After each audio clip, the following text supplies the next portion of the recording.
It was March of 2019, a Tuesday, and the hall held 412 people. Podcasters, fight analysts, comedians, former athletes, and a press row that ran 12 chairs wide. The stage lighting was warm and amber, thrown in wide columns across a set that had been built for conversation, not confrontation. 2 leather chairs. 1 low table. A pair of microphones on short booms angled toward each other at precisely the same height. Joe Rogan was 41 years old at the time of that taping. Former Taekwondo champion, black belt under Jean-Jacques Machado, host of the most downloaded podcast on earth, with a combined episode total that by that month had surpassed 2 billion individual downloads. He was not a man who asked soft questions. He was not a man who avoided the edge of things. His reputation was built on exactly the opposite. Chuck Norris was 78. In 22 seconds, Rogan would ask a single question in front of 412 people. In the silence that followed, everyone in that room would hold completely still. Nobody sitting in those chairs that evening knew they were about to witness something that journalists and martial artists would still be quoting 6 years later.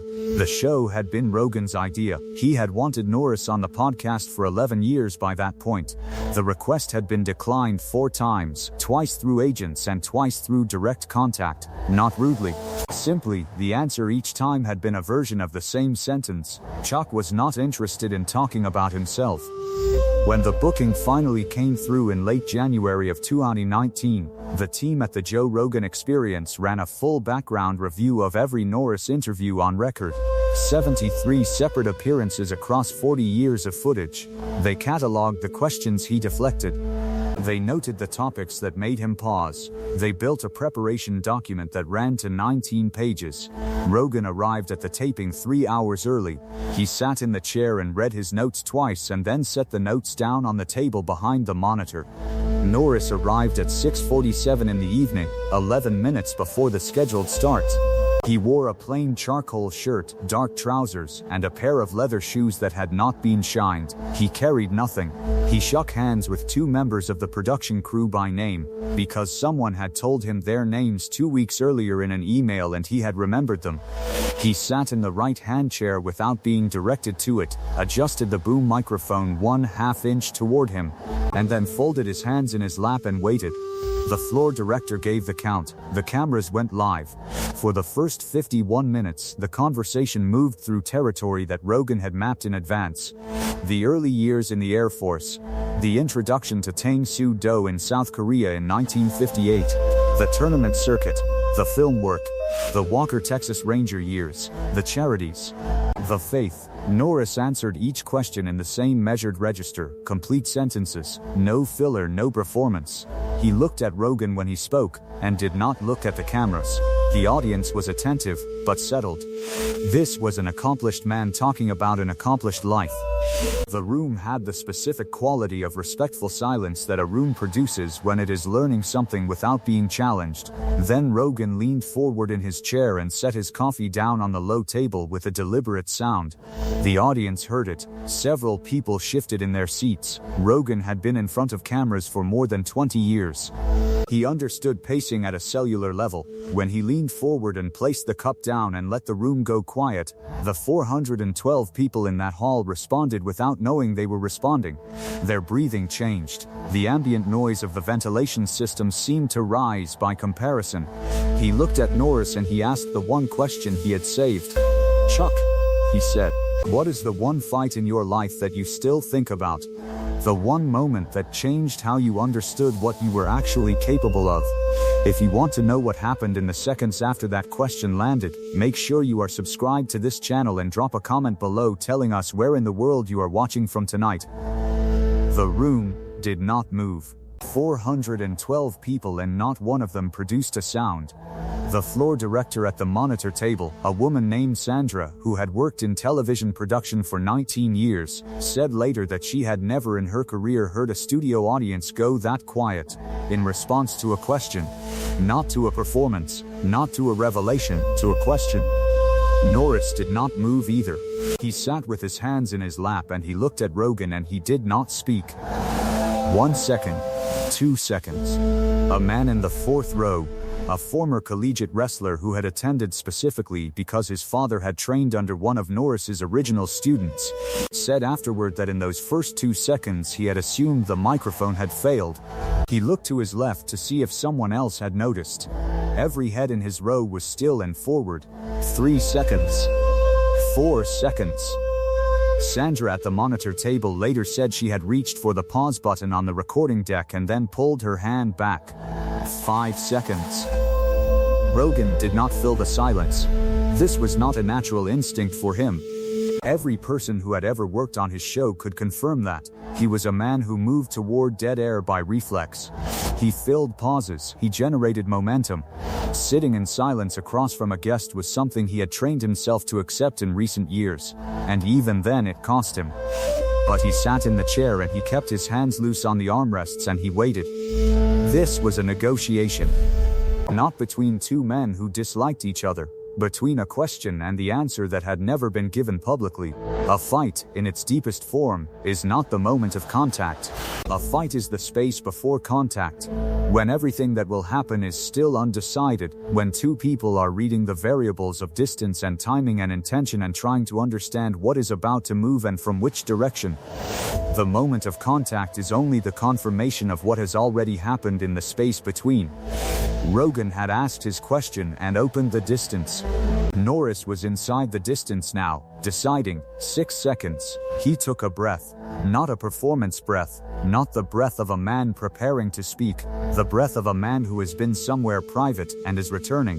Korea, he said. 1961. The room shifted in its chairs. Norris did not look at the audience. He looked at Rogan. He spoke in the same register he had used for the previous 51 minutes, level and unhurried, as though the question had not cost him anything to answer, as though the 6 seconds of silence had been a formality, rather than a decision. He described a training session in a gymnasium outside of Osan Air Base on a Thursday morning in October of 1961. He had been 19 years old and had been studying Tang Sudo for 8 months. His instructor was a master named Kim who was 44 years old, and had been practicing for 26 years, and who had by that morning said perhaps 12 words to Norris that were not technical corrections. There had been 7 other students in the room. Kim had asked Norris to step to the center of the floor. Norris described what had happened next in 4 sentences. He had stepped forward.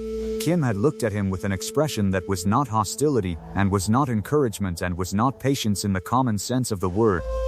Kim had attacked without warning, with a technique Norris had never seen executed at full speed. And Norris had been on the floor before he had understood that he had moved. He had lain there, and looked at the ceiling and heard the ventilation in the gymnasium, and understood in that moment, he said, that he had until that day believed himself to be a person who could handle difficulty. He had been in the Air Force. He had been in physical environments that were demanding. He had believed that difficulty was something he understood. On that floor, he said, he understood for the first time that he had been working with an entirely false picture of what he was. He stood up. He bowed to Kim. He went back to his position at the edge of the room, and he said nothing to the other students. At the end of the session, as the students were leaving, Kim walked past Norris without stopping and said 3 words in Korean and then walked through the door. Norris did not ask anyone to translate. He looked up the words himself that evening. Norris paused. Rogan waited. He said. Norris said, "Now you know."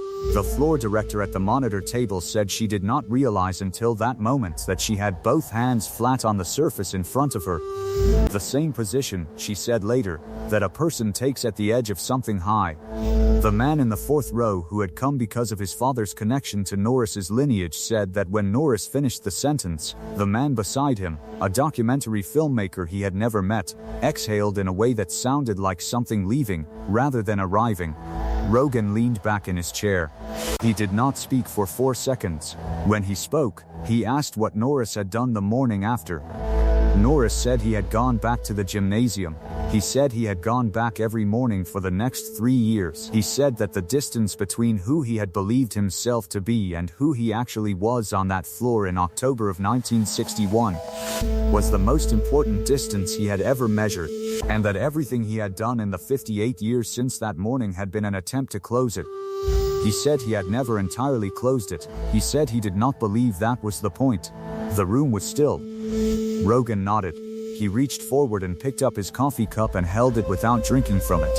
In the front row, a television producer who had spent a career in rooms where things were performed and calibrated and shaped for maximum effect, said later that she did not know at the time why she felt what she felt and that she still did not entirely know. She said it was something in the proportion of what Norris had said relative to the amount of time he had taken to say it. She said it was the specific absence of effort. Norris folded his hands back in his lap.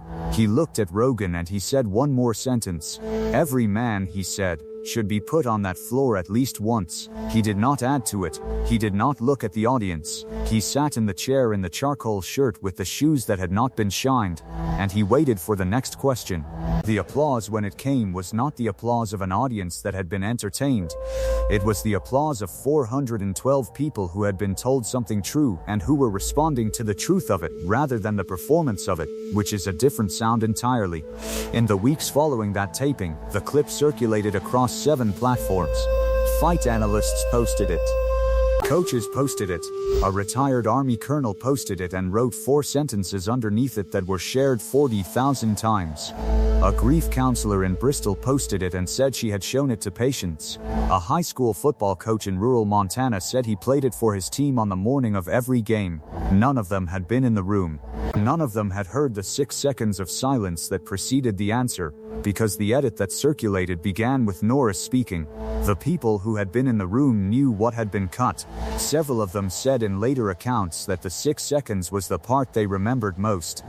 Rogan said in a follow-up episode 3 weeks later that it was the best answer he had ever received to any question in 19 years of conducting interviews. He did not elaborate. He moved to the next topic. He did not play the clip on his show. He did not explain why. The simplest things do not require a frame. What a man says about himself before the difficulty, and what he discovers when the difficulty arrives are always 2 separate stories.